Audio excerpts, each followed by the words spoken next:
Hello' everyone, কি খবৰ আপোনালোকৰ? ভালনে? মোৰো ভালে। আৰু আজি কাম বন কৰি ভাত পানী খাই আজৰি হৈ লৈছোঁ একেবাৰে। আজি যিহেতু দেওবাৰ, মইতো দেওবাৰে কি কৰোঁ আপোনালোকক অলপ দেখাম বুলি ভাবিছোঁ। এয়া মই যিহেতু কাপোৰ চিলাওঁ আৰু সৰস্বতী পূজা বুলি অৰ্ডাৰ দুটামান আছিলে। এইটো হ'ল এটা চিম্পল ব্লাউজ। ইয়াৰ গোটেইকেইটা পাৰ্ট মই তল কাপোৰটো সৈতে ধুনীয়াকৈ কাটি লৈছোঁ।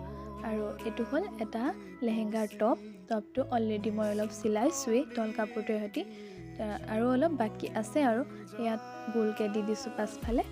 তাৰপিছত এইটো এয়া ফিলটো লগাই লৈছোঁ ধুনীয়াকৈ, হাতখনত দিব কৈছে নেটৰ ফিলটো। আৰু এয়া মই চিলোৱা কিছুমান কাপোৰ, এখন চাদৰ দহি বাতিব আছিলে আৰু এইকেইটা ব্লাউজ। এয়া দেখিছেনে, চিম্পল ব্লাউজ। সেইটো এটা চিম্পল ব্ৰাকাট, পাছফালে ব্লক ডিজাইন। এইটো এটা পাটৰ ব্লাউজ, চিম্পলেই হয়। এয়া পাছফালে এনেকৈ দি দিছোঁ। এইটো এটা ব্ৰাকাট। কেনেকুৱা লাগিছে বাৰু জনাবলৈ নাপাহৰিব কিন্তু। আজিলৈ ইমানেই। Bye bye. আকৌ লগ পাম নতুন এটা ভিডিঅ'ৰ সৈতে। Bye bye. ভাল লাগিলে লাইক, কমেণ্ট, শ্বেয়াৰ, ছাবস্ক্ৰাইব কৰি দিব।